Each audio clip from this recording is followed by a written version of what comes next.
सबसे पहले आप सभी को जय माता दी। तो हे एवरीवन, कैसे हैं आप लोग? एक बार फिर से स्वागत है आप सभी का प्रेम के साथ में।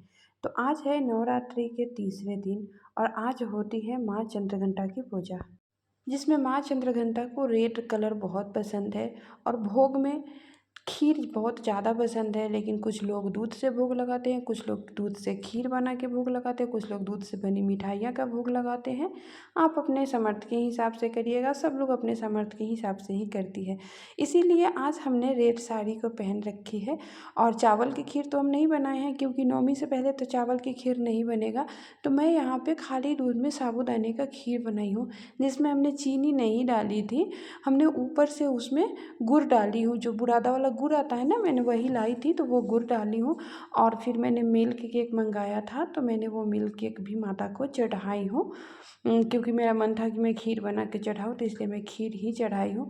और अब यहाँ पे हम अपने आरती की थाली तैयार कर रही हैं। तो ये भोग जो है मैं शाम के टाइम में लगाई हूँ, क्योंकि सुबह में मुझे टाइम बिल्कुल भी नहीं मिलती है। तो आज सुबह में ना मैं वाटरमेलन का ही भोग लगाया था माता रानी का।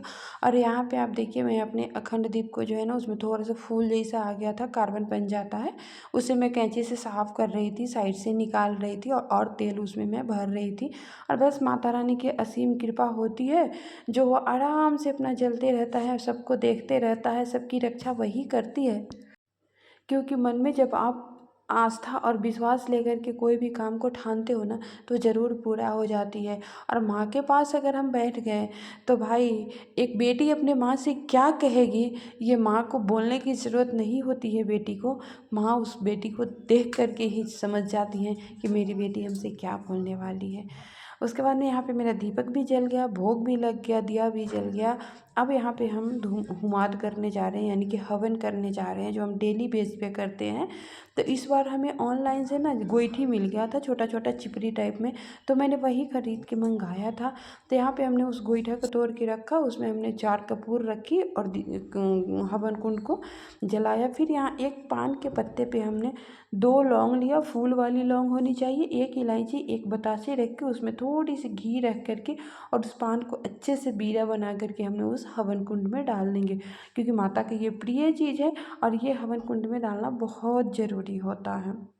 उसके बाद फिर से हम माता को आरती करेंगे, माता को प्रणाम करेंगे और बस माता रानी से यही मेरी विनती रहेगी कि हे माता, सबके साथ साथ हमारी भी रक्षा करना।